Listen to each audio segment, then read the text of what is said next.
You having a drink? I am. I'm back on the 1792. Today I found this, it's called Sweet Wheat, and they have a bunch of different varieties, but I don't know. I was talking to the guy at the liquor store. A lot of them lately, they're starting to see more of, like they have their normal small batch, but then they have a full proof. I had the 12-year-old last time. They've got the Sweet Heat. They've got a bottled and bond, a single barrel, all this stuff. So this one's really good. To correct the record though, the last time you'd asked if it was the same place as Jefferson's. No, Jefferson's is a completely different deal, but it's part of Barton's distillery, Barton 1792. But in addition to 1792 bourbon, they also make a variety of other cheaper brands as well. Like they make some tequila too. There's like Montezuma tequila under their brand too. So that's interesting. Well, I'm drinking Cruisin' Blackstrap rum, and it's like it tastes like molasses, and it's a little too much for me, so I cut it with pineapple juice.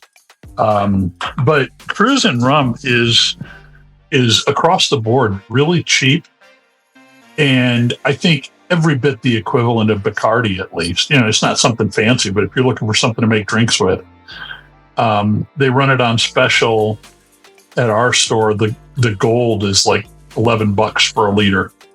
Oh wow! Yeah.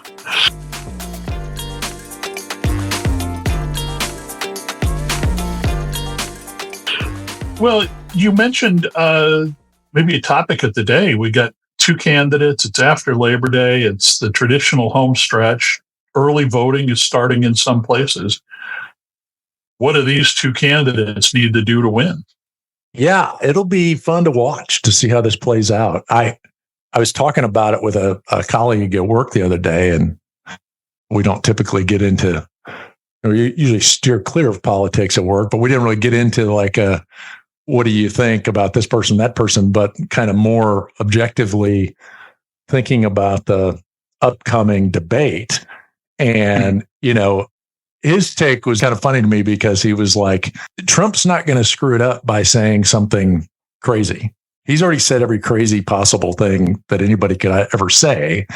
And so like, he's not going to probably screw it up by saying the wrong thing, but Kamala could.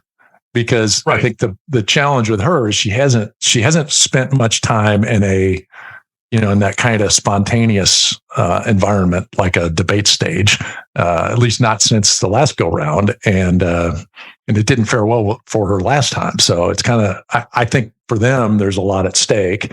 I think there's a lot at stake for Trump too. I mean, I was thinking about our conversation a little bit this weekend, and I was watching some old YouTube videos of Reagan, and you talk about like inflation. Well, it's this enigma, and it doesn't have any causes. It's just something that happens there are legitimate reasons why inflation's created, and the government starts spending more money. And, if you look at stats since 2020, the size of spending has gone up really high.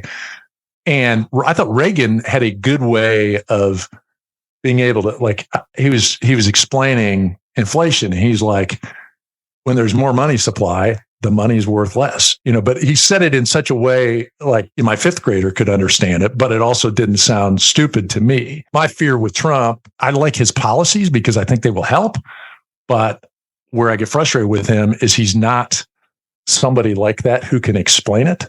Mm-hmm.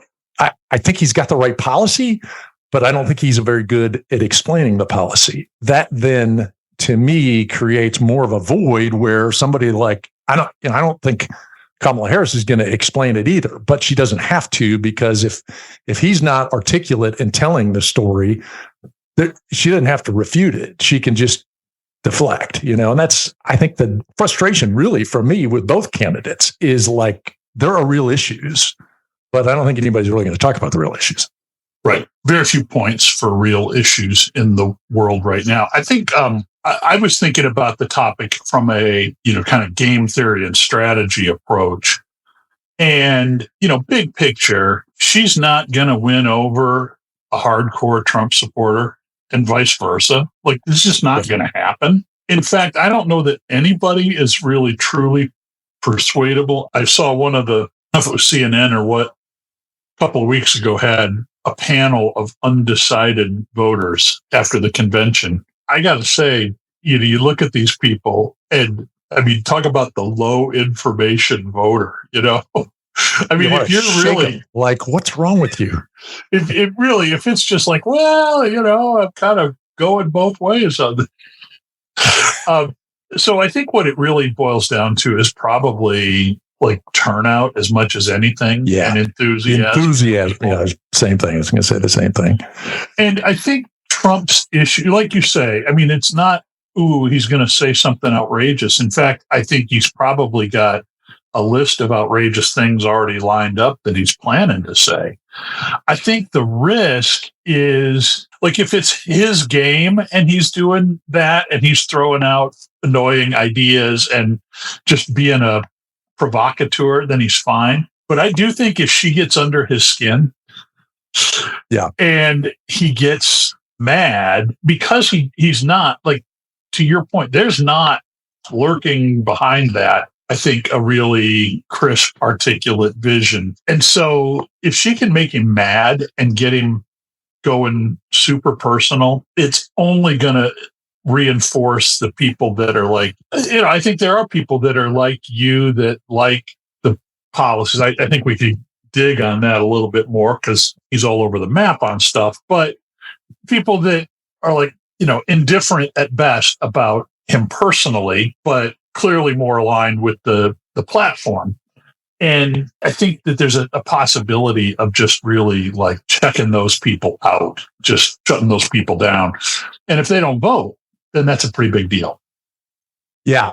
Yeah. To me, I see it both ways. Like you said, one, it's like the Al Gore thing, when Bush would say stuff and he starts rolling his eyes, and Saturday Night Live like played it like he was just pissed and he couldn't hide it, and then that just derailed it. But then I think the flip side is, I don't think like the Trump Biden debate, like no Biden supporter was like, well, I don't support Biden anymore. It was more like, we got a problem. Like, and then we got to solve that. And I think if, the downside, if she goes off the rails, well, you're not replacing her, but then is that going to increase the level of apathy either way with both candidates, and then like you said, the turnout doesn't happen. I hope she's smart enough to know that I think in general, like if she gets in trouble, or, she gets a little stumped in the thing, the less she says, the better. Because then all people can say is, well, she didn't give a more thorough answer. I think that's okay. Like, I don't think anybody's going to like walk away from her if she doesn't give the details. And I hate to say it, but I think that, the eye rolling is probably not the move you want to make, but the kind of lean back and smirk at him is probably exactly the move to make, and just kind of give him rope. Well, and that's where I think Trump did a way better job with Biden this go around than he did last time. Last time, he's shouting over him. This time, he just, I'll let Biden stumble over his words, and he didn't say much. Well, and I think there's a reason the Harris campaign was trying to get them to take away the rule about cutting the mic off. But I mean, that helps him more than it helps her, big time. Right. Because if he keeps the talking, right, and shouting her down, you can't hear it now. He can do it. You won't even know. All right. Yeah. I don't know. Do you think that the show is wearing old on people? It just seems like the clips that I see anyway. Like, I don't like the guy. There's really literally nothing I like about him, but you can't deny that he has charisma, and at least in an abstract way, right? People flock to his things and like to listen to him talk. So even if it doesn't resonate with me, you can't say that it's not there. But when I listen to what I hear from him now, it just sounds like it sounds like he's a little more, I don't know, there's no new tricks there. We've seen the whole package. Well, that's part of her challenge is, what's the vision? Like, what are you trying to do? And I don't right, wrong, or indifferent, she has not really articulated any vision other than, hey, I'm not an asshole. That's basically been the message. And that worked for Biden. Right. That's pretty much his message, right? Yes. So it'll be interesting to see when they get into the weeds, into the details of the positions. And I just don't think she needs it. I can see why you would want to hear that. I'm not worried about it. I don't think there's a grand vision there. I think, conventional Democrat positions on things are probably what you're going to get there. But I'm not holding anything out for her. And I dislike Trump enough that I would vote for, your dog.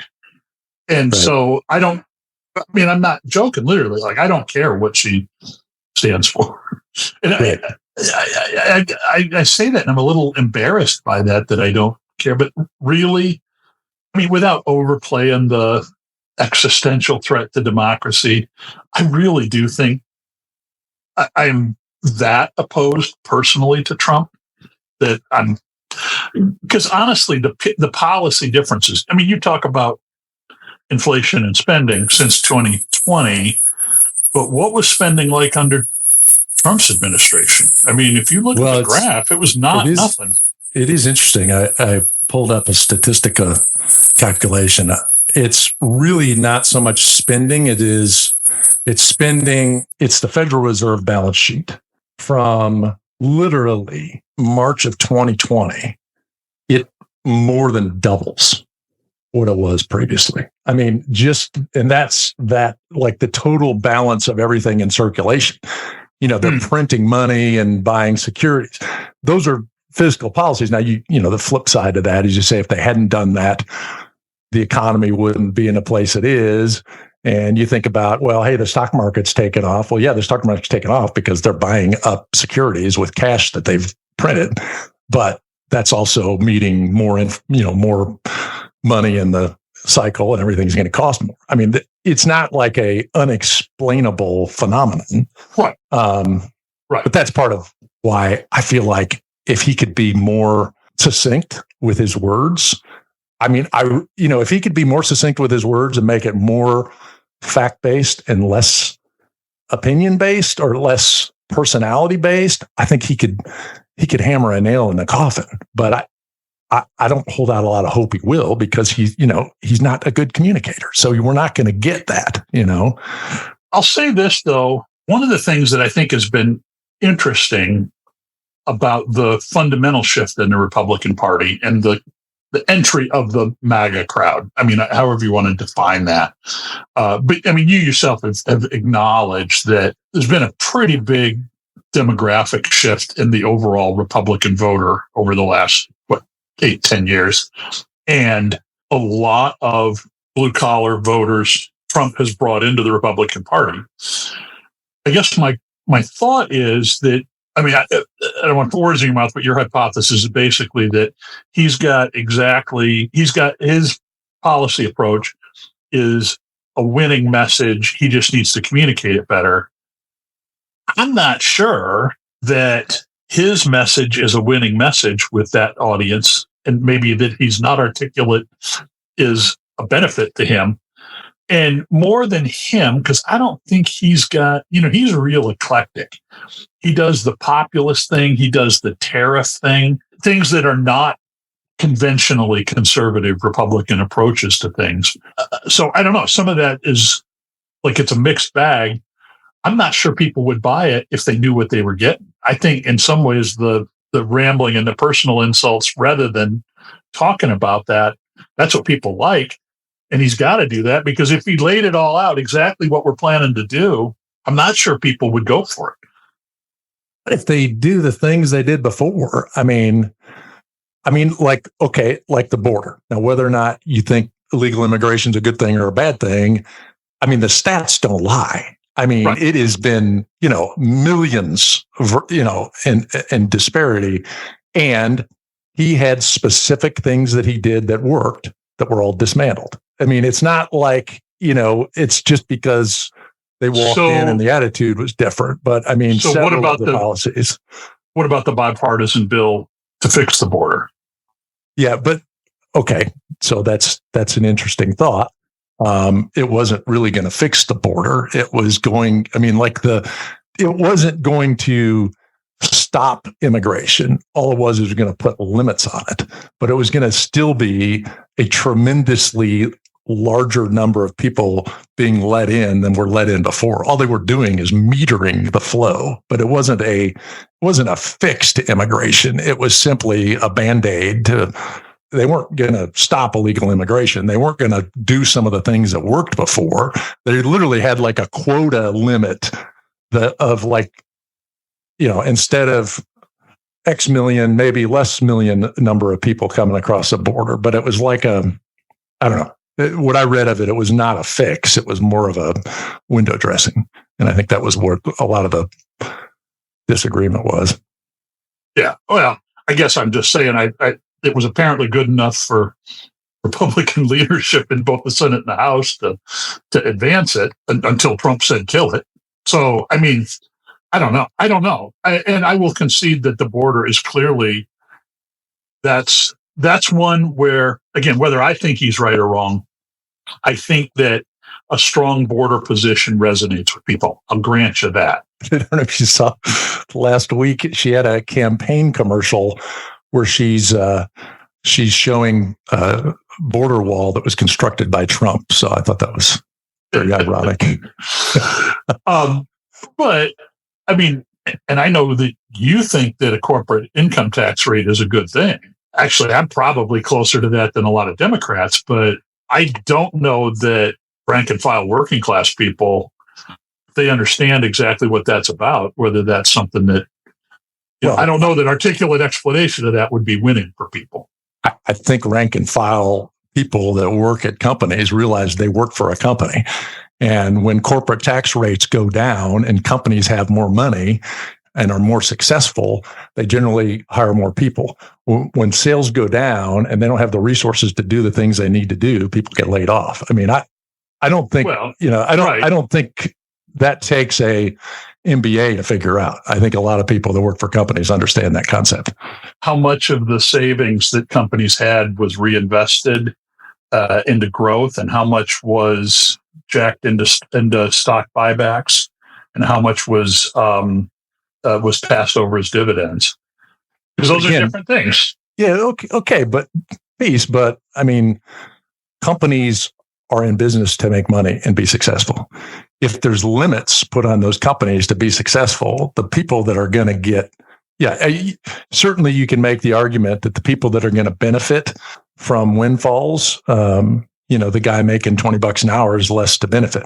But at the same time, the guy making $20 an hour is probably the first that's going to get laid off when that company goes south because of problems. And so I don't know. I mean, I'm sure there's a lot of a variety of opinion there, but I think in general, it's kind of like, again, it's back to kind of some of the taxes, beyond corporate taxes. Like you raise somebody's taxes who's an individual and also raise minimum wages really high. Well, these individuals that are making millions of dollars a year, I mean, most of them didn't win the lotto.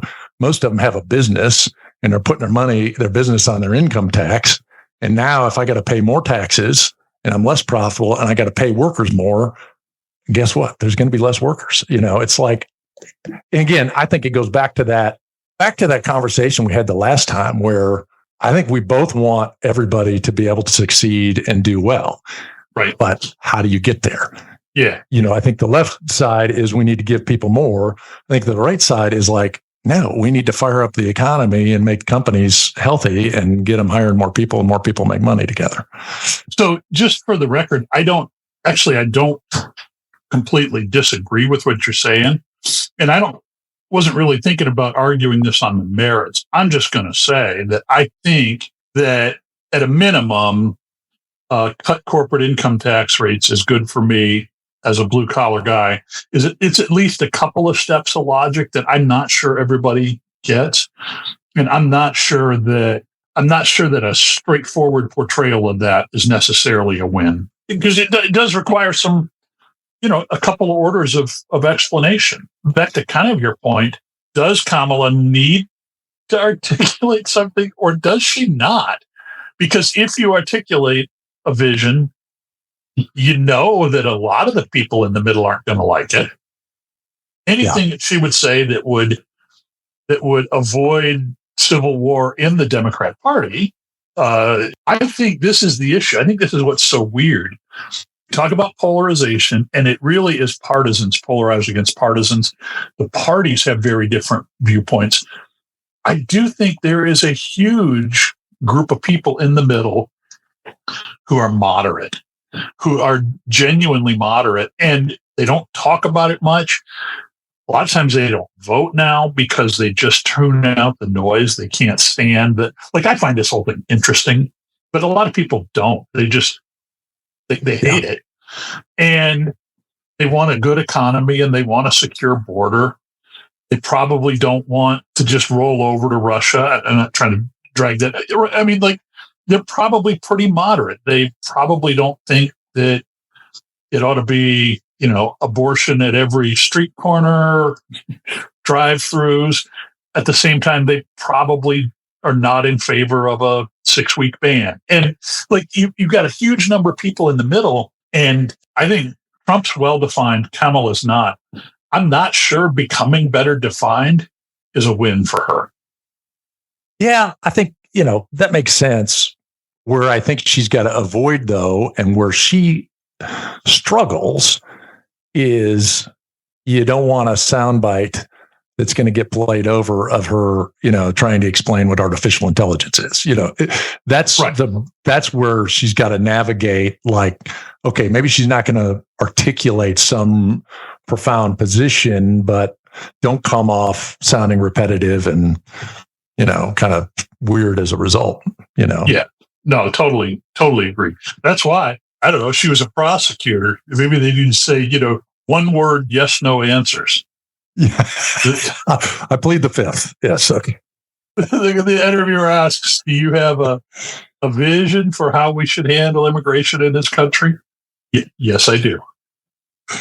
Or like Joe in the last debate, and he would say something. They're like, well, Mr. President, you still have 35 seconds. Would you like to say anything else? No, I'm good. Interestingly, he could win just by being quiet too, but I'm not confident that he's going to be able to do that. Yeah. Just don't say anything wacko, So I don't know. That's the hard part. It's like, just don't go into what was the. Don't start talking about Hannibal Lecter. If we can steer away from that, that would be good. Sharks and electric boats. Yeah, or I kind of want to hear from Kamala. Are we going to get imagine what the future holds? If not, unbridled by the past, or there's that thing that she was saying a lot. So I'm sure that'll come out there. So I don't know. I don't even want to watch it live. I kind of want to just watch the highlights on YouTube. It makes me uncomfortable to watch, honestly. Really? Yeah, just I don't know. It's like a slow motion train wreck watching happen. It's pretty bad that this is where we're at. I just think it's interesting, like the strategy of how do you prepare her? Yeah. And when you look at the Biden debate, literally, I think there were 2 or 3 coachable things that he could have done that would have people still would have said he's old and doddering, but he could have really avoided crisis. And I'll tell you, one of them was, and this is why the conspiracy theory in me thinks that it was a complete setup by his staff and that this whole thing has been planned since well before the first of the year. Because when he was not speaking, but was on camera, and he was doing that kind of like the little nap in between. And if his people had only told him, when you're not talking, look right into the camera and kind of shake your head in disgust and look over at him. And like, if he'd have done those things, it would have looked like he was completely engaged, but it looked like he was catching a nap while Trump was talking. Yeah. And if somebody didn't know what that visual was going to look like they should be fired for not doing the job. Like that's what they needed to do. I think we talked about previous session, but with that guy that was talking about that Parkinson's expert said that like that blank stare bit, that is like a telltale sign. So it's not, that's not something you can coach your way out of. I mean, that's an affliction he's got, and it's just it's unfortunate. Yeah, wouldn't wish that on anybody. It's a tough gig. Yeah, I know. It'll be interesting to see what the outcome is. Yeah, voting's already started. I know. Yeah, that's the thing. I mean, depending on how it comes out, people will be like, "Man, I wish we'd have got more votes out before this thing." Depending on who does better, right? Yeah, it's a good thing we're coming to an end because I was about to have to recharge my glass. So I guess we'll wait till next time. Maybe we should regroup after the debate. Yeah, I love it.